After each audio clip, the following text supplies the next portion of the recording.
Okulunuzda uygulanan en saçma yasak neydi?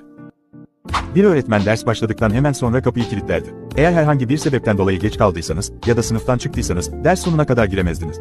Bu mağara adamının hala nasıl öğretmenlik yapabildiğini anlamıyorum.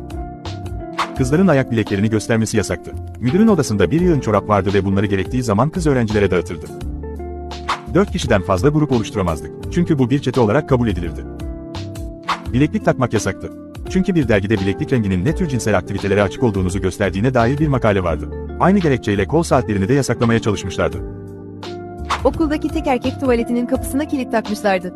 Çünkü duvara bir şeyler yazılmıştı. Bir çocuk pantolonuna işeyene ve veliler okulu dava etmekle tehdit edene kadar tuvaleti açmadılar.